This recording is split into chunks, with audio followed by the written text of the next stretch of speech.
There's another billionaire out there, Mike Bloomberg.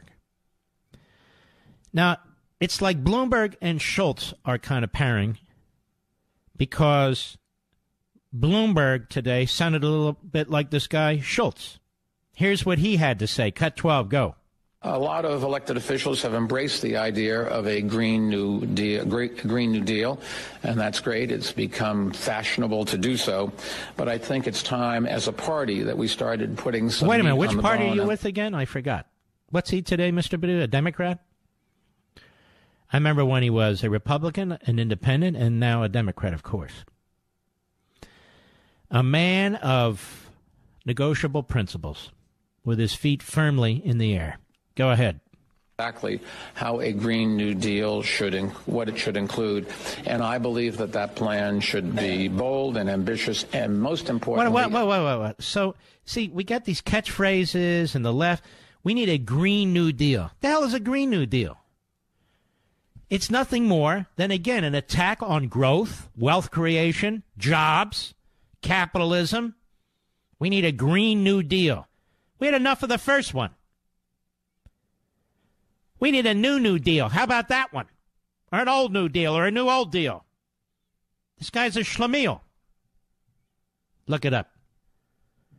I don't know what they mean by a Green New Deal, but it needs to be bold and it needs to be ambitious and most importantly achievable.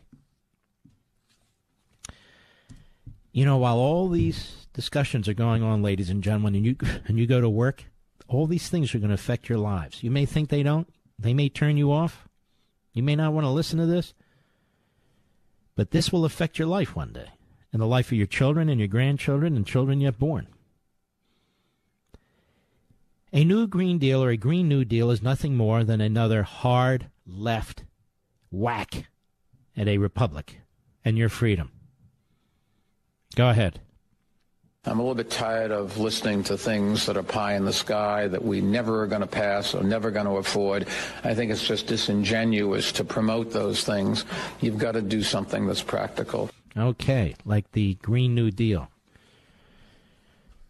So you've got a few billionaires here who are taking on the 28, 29-year-old, taking on Kamala Harris. It's fun to watch. But it's like the left fighting the far left. Let us go to cut 13. Go. Businesses, you have to plan for the future. You have to protect yourself from things that are coming down the pike. And that should be no different in government as well. Unfortunately, we do have a president that doesn't see it that way. He failed at business, and now I think it's fair to say he is failing at government. His own administration produced a damaging report showing that we face what they called substantial damage. You know what, dummy? Let me tell you something. He hasn't failed. His administration created, you know who those were. Those were Obama holdovers. This guy's a nobody, too. Go ahead. Economy, environment, and human health from climate change. And you know what the president said in response? You know why he's mad? You want to really know why he's mad? Because AOC, she'll be referred to AOC here, because AOC attacked the helipad. Remember she attacked the helipad, Mr. Producer? So he took a couple of times, so he took that very personally. He takes the attack by AOC very, very personally. And now he starts trying. Trump is a failed businessman. He's a billionaire. I wish I were such a failed businessman. And what else?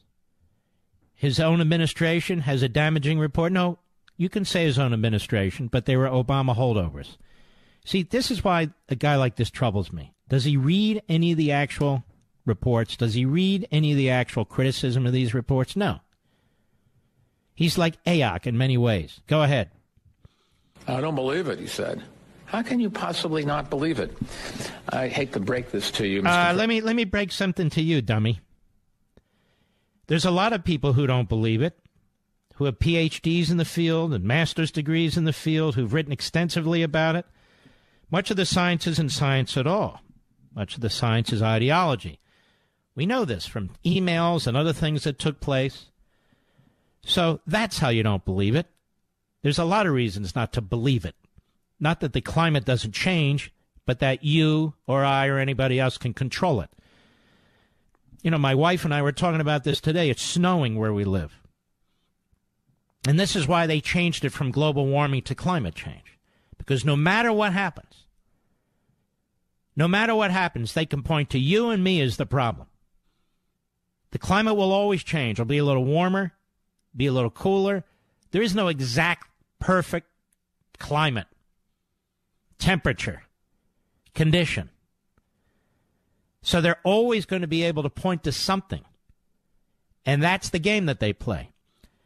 And apparently Bloomberg also hasn't read about the no-growth movement. Apparently Bloomberg hasn't read what some of these Marxists on the left write about, how they hijack the environmental movement. So there's no legitimate debate, you see. Go ahead. But if you don't believe in science, don't go to the doctor. We do believe in science, dummy. You don't believe in science. You believe in ideology. And I'm sick and tired of billionaires who fly around in their jets and have their helicopters and their phalanx of limousines and everything. I'm not against it. I'm sick and tired of them lecturing you and me. We don't have any of those things. This is all aimed at controlling you. This is all aimed at making you poorer. This is all aimed at making you a uniform and to conform to what they demand. You lack your individuality, to take success from you, material wealth from you. They have theirs, and you don't get to get yours. That's what this is all about. Even with Kamala Harris, she may not be wealthy, but she attained power. She's in a position that 100 people out of 300 and some million people actually have. They have theirs. You can't get yours. Let's go to cut 14, please. Go ahead. Look, I think the president's job, the president really has two jobs. One is to what I call run the railroad. And so to make sure. Well, that's very Mussolini of you. He doesn't even know that's a Mussolini line. Dummy. Go ahead. Parts of government work and implement the laws we passed, for example, the pro-environmental laws, however you want to describe them, and that's not happening. You should appoint people. What do you mean that's not happening? What's not happening? Exactly. Go ahead. The interests of what the law that was approved tried to have. He's rambling. I don't even know what law he's talking about, what outcomes he's talking. He has no idea. Go ahead. In the other direction, and that will help a lot. The second thing is the president's job is to be the unifier and the cheerleader and the spokesperson for the public. No, the president's job, pal, first and foremost is what? To follow the Constitution. He takes that oath. Not to follow the radical pro-environmental movement, as you call it. Not to be the cheerleader. And I might add, this president has, in many respects, tried to unite the American people, but he's pulled and attacked, and the media is attacking, and so forth and so on, and he fights back. Go ahead. Tell the public what they should believe. It is to explain to the public what the president's vision is and why she or he thinks it's the right direction to go. No, that's politics. That's okay. My vision is this, my vision is that. No, the job is to follow the Constitution, work within the Constitution, to try and protect our liberty, to try and protect our private sector, our private property rights, to protect the country on the border, to protect the country from foreign foes, to do the things that people in the private sector can't do by themselves. And I don't mean redistribution of wealth and all that baloney. I'm talking about doing things that only government can do. And why does Mr. Bloomberg, who's running for president, he will, why does he need this explained to him? Why? Because he's a progressive, that's why. What he means by this is the president should be telling you of his progressive, as in movement, not in action, progressive vision.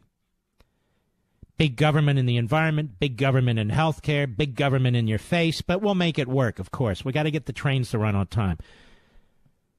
Does Bloomberg understand that he effectively quoted or paraphrased Benito Mussolini? Does he? I think it would be more effective if he quoted like Thomas Jefferson or Benjamin Franklin or George Washington. I'll be right back. Mark Levin.